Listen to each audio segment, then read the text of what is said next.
That reminds me of the incidents of Abu Darda. Once there was a Jew, and there was the new Muslim. While he was building his house, while he was building the boundary of his house, his neighbor's tree was coming in between.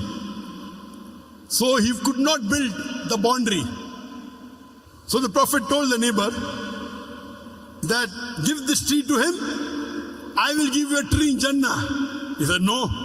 He refused. So Abu Darda heard of this, and Abu Darda had the biggest garden of dates in Medina. The biggest and the best garden of dates in Medina.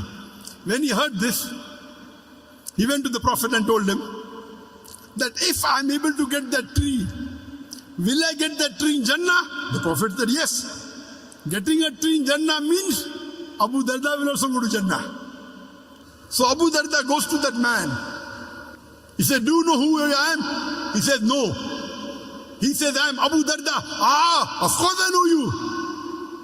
You have the best and the biggest gardens of dates in Medina.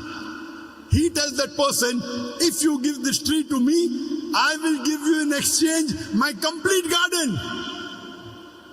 The man was shocked. Is he crazy? For my one tree, the complete garden, the biggest in Medina. He willingly agrees. Abu Darda comes back to the farm and tells his wife, today I have struck a very good deal. What is it?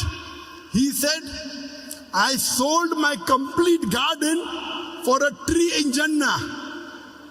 And his wife replies, ah, what an excellent deal have you struck. Today a wife will say, you're a fool. You should have given 10% of the garden. Why did you give full? Someone will say, you're a fool. Why did you give a full garden? You should have given half. But Abu Darda's wife says, what a good deal you have done.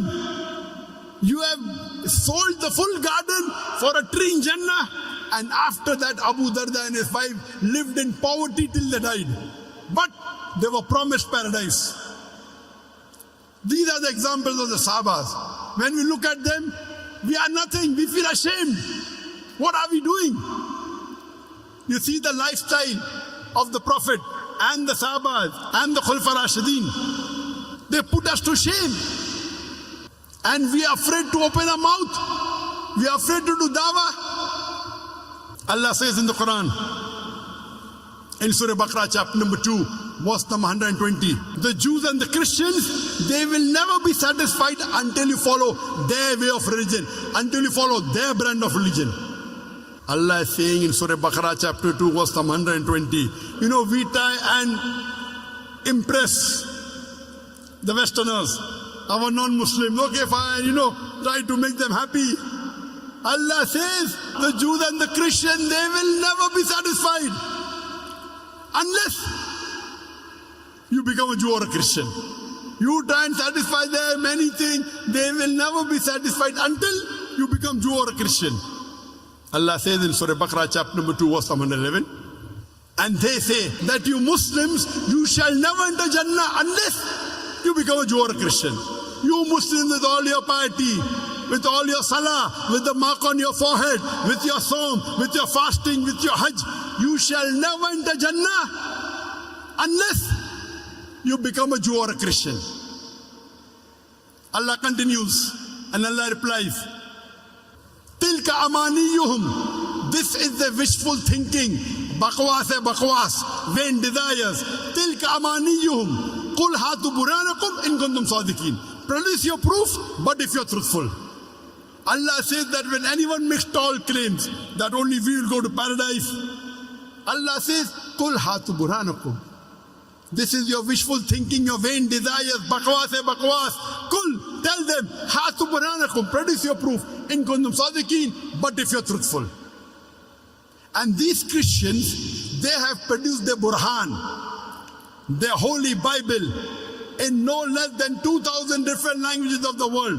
My Bible says this, my Bible says that. My Bible says this, my Bible says that. Christian missionaries throughout the world, they are knocking at the doors of the Muslims. They are knocking at our doors and saying, my Bible says this, my Bible says that. Allah says, Qul hatu burhanakum, produce your proof. They have produced their proof.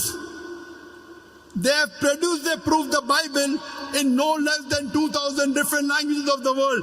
And they go on knocking at the doors of the Muslims. My Bible says this, my Bible says that. My Bible says this, my Bible says that. What do we have to do? Do we have to follow hook, line and sinker? When anyone shows you the proof, what do? You check the proof. When someone shows you the identity card, you check whether it is correct or not. So they are showing you the proof, the Bible. What are we doing? Are we checking the Bible?